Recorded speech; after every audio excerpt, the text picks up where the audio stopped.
Naisumite na ng Philippine Health Insurance Corporation of PhilHealth ang 10 bilyong pisong excess funds sa National Treasury kahapon. Ito ay sa kabila ng pagprotesta at pagtutol ng ilang mga mambabatas at grupo.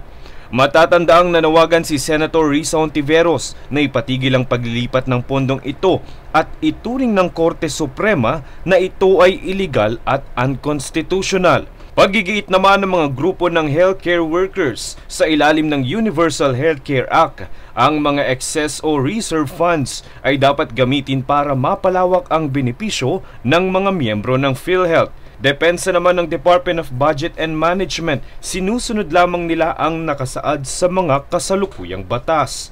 We're just following what's in the General Appropriations Act. We're just following what's in the law. Under unprogrammed appropriations, meron din naman po nakalista doon where to use the funds. Matatandaang ipinaliwanag ni Department of Finance Secretary Ralph Recto na kapag nailipat ang excess funds sa National Treasury ay may tuturing itong unprogrammed funds. Ito ay maaaring magamit na sa ibang natukoy na priority projects ng pamahalaan. Iginiit din ni Recto na hindi galing ang excess funds ng PhilHealth sa kontribusyon ng mga miyembro nito. Ang sobrang 10 bilyong piso ay galing umano sa ibinigay na subsidy ng gobyerno sa PhilHealth na 89.9 billion pesos. Kaya naman suhestyon ng Finance at Budget Department, pag-isipang mabuti ng bawat ahensya ang plano ng paggasta para sa mga programa. Parehong sentimiento din ng mga ito, partikular na sa PhilHealth, palawakin na lamang ang mga benepisyo ng mga miyembro